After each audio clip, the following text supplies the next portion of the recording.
Vamos agitar as bandeiras aí! Agora é Dilma, é a vez da mulher. É isso aí! Antes de ouvirmos aqui, vamos anunciar o Renato, vereador PCdoB, Quintino Severo, da CUT. E agora nós vamos ouvir aqui aquele que foi e é o maior presidente do Brasil, o nosso Luiz Inácio Lula da Silva!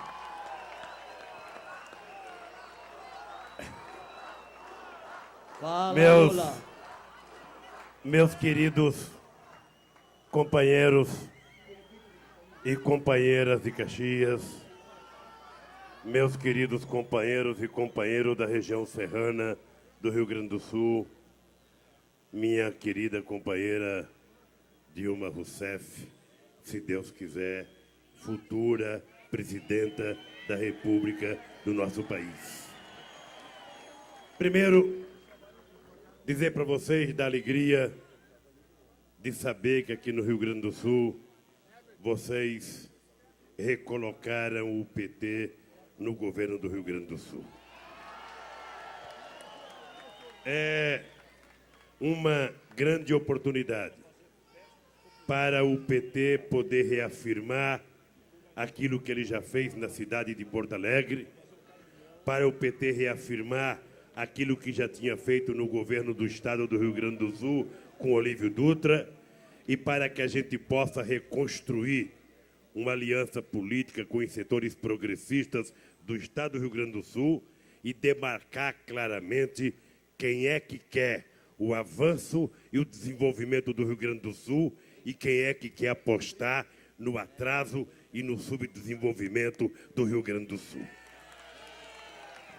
Hoje, minha querida Dilma, eu não pude estar com Vossa Excelência na passeata de Porto Alegre, com você, com o Tarso, com o Olívio Dutra, com o Gril, com o Zambiase, com o Paim, com o prefeito Fortunato e com tanta gente. Eu não pude estar lá, mas também vocês não puderam estar comigo aonde eu estava, porque eu estava numa visita institucional e eu não podia levar a candidata comigo. Primeiro, eu quero contar uma pequena história para vocês. Eu, nos últimos 20 anos, aqui no estado do Rio Grande do Sul, qualquer político que se prezasse, para ele poder mostrar que ele conhecia o Rio Grande do Sul, ele tinha que dizer que a metade sul do Rio Grande do Sul estava fadada ao fracasso. Que não tinha mais jeito a metade sul do Rio Grande do Sul. Que Pelotas era uma cidade em decadência. Que Rio Grande não tinha mais jeito. E que, portanto, o estado do Rio Grande do Sul era um estado que estava numa linha de depressão econômica muito grande. Eu queria contar dois casos para vocês. Hoje, o IBGE publica a taxa de desemprego no Brasil. E nós, que em agosto do ano passado, tínhamos uma taxa de desemprego de 6,7%, caímos para 6,2%. Sabe quanto tem os Estados Unidos? 10. Sabe quanto tem a Europa? 10. Sabe quanto tem a Espanha? 20. Sabe quanto tem Portugal? 20. No Brasil, nós temos 6,2%. É a menor taxa de toda a história que o IBGE mede o desemprego no Brasil. Mas mais importante, antes de voltar a falar da metade sul do Rio Grande do Sul, Porto Alegre, e a grande Porto Alegre, meu caro Paim, meu caro prefeito, caiu de 4,6% a taxa de desemprego na região metropolitana de Porto Alegre, caiu de 4,6% para 4,1%. Significa a menor taxa da história e significa pleno emprego na região metropolitana de Porto Alegre, segundo os dados oficiais, que na Europa e nos Estados Unidos, quando a taxa de desemprego chega a 6 ou 6,5%, eles já consideram pleno emprego. Mas aí, eu tinha começado a falar da metade sul, e resolvi dar essa boa notícia para o povo gaúcho. E vou voltar a falar da metade sul.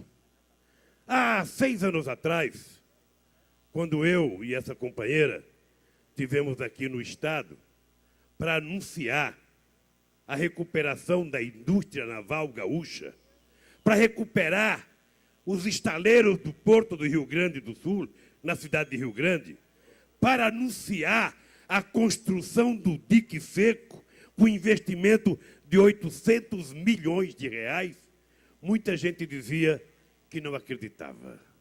Ah, isso é mentira. Isso é só anúncio.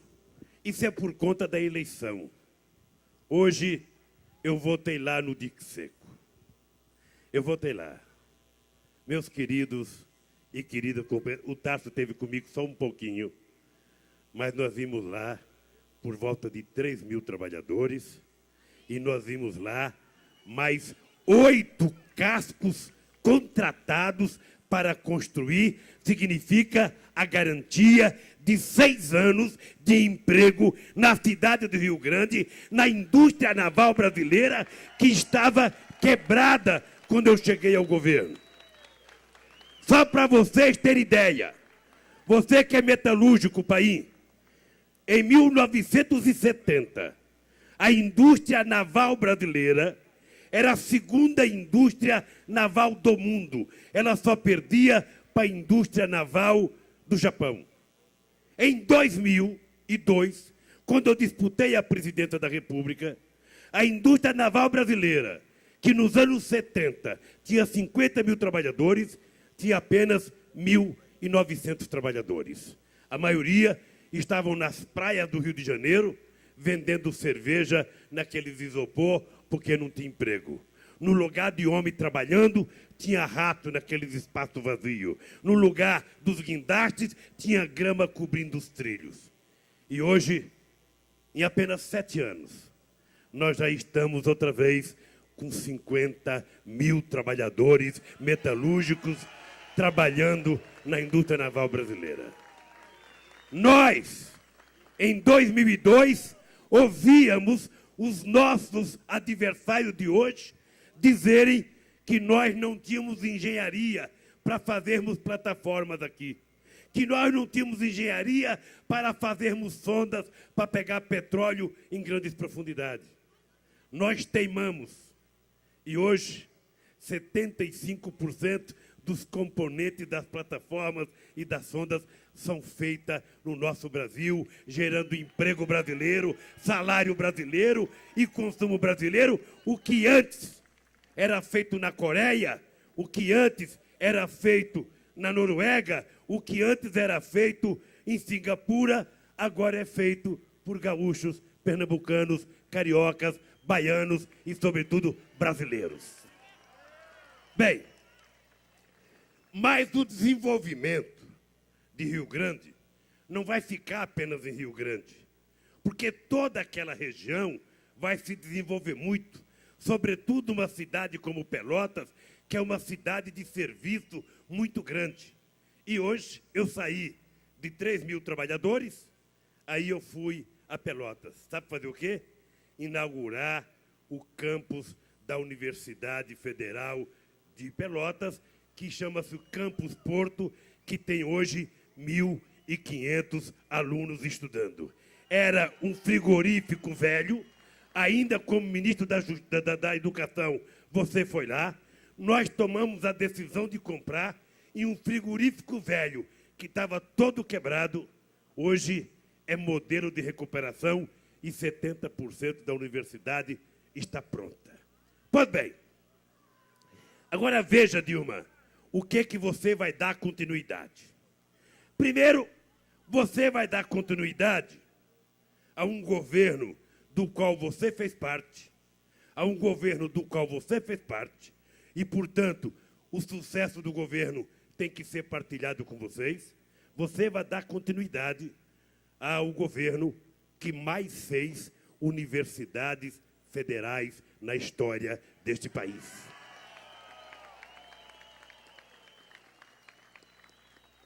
Você vai representar a continuidade de um governo que só este ano, até setembro, já gerou 2.200.000 novos empregos com carteira profissional assinada e vamos terminar o mandato com mais de 15 milhões de empregos com carteira assinada para o povo trabalhador. Você vai ser a continuidade de um governo que fez o povo pobre ficar orgulhoso, levantar a cabeça e não ter vergonha de dizer que é brasileiro e não ter vergonha de dizer que tem esperança de viver melhor. Você, Dilma, hoje, eu assisti, junto com o meu ministro da Saúde, da Educação, o Fernando Haddad. Pode levantar a mão aí, Fernando Haddad.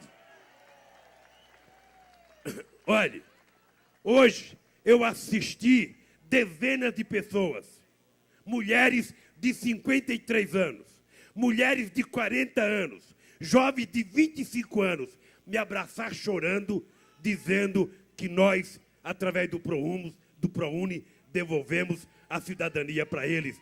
Mulheres que se formaram em letras, mulheres que se formaram em sociologia, mulheres que se formaram em português, ou seja, é criando oportunidade para que as pessoas sintam-se orgulhosas de que tem um governo que está olhando a possibilidade de dar oportunidade para todos.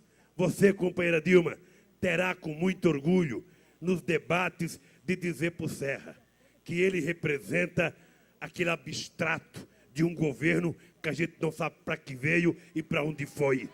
Você vai ter orgulho de dizer, Dilma, que você é a continuidade de um governo que em 8 anos desapropriou 60% de toda a terra desapropriada na história do Brasil para fazer reforma agrária. Você vai representar um governo, Dilma, que praticamente foi o governo que mais fez a preservação ambiental neste país. É o menor desmatamento da história deste país em toda a Amazônia. Você é a continuidade, Dilma, de um governo que está criando a cultura de que vale mais a pena enterrar uma manilha embaixo da terra, embora ela não possa servir para colocar uma placa do parente do governante, mas ela vai servir para evitar que uma criança possa brincar numa rua com esgoto a céu aberto. Para o político medíocre, o que vale é a ponte para colocar o nome. Para um político sério do teu tipo e do tipo da Dilma, o que vale é saber que tem uma criança que não morreu infectada por nada, porque nós estamos coletando e tratando esgoto para devolver a água limpa para os nossos rios, para que o nosso futuro possa estar garantido. Você representa, Dilma, a continuidade de um governo que tirou 15 milhões de brasileiros das trevas. Eu estava vendo um senhor ali com um cartaz de papelão, falando 15 anos sem luz no interior, mulher doente e filho deficiente. Fui beneficiado pelo programa Luz para Todos. Obrigado, Lula. Obrigado, Dilma. O programa Luz para Todos tirou 15 milhões de almas brasileiras das trevas. É um programa que ninguém teria coragem de fazer, porque nós já investimos 14 bilhões de reais nesse programa.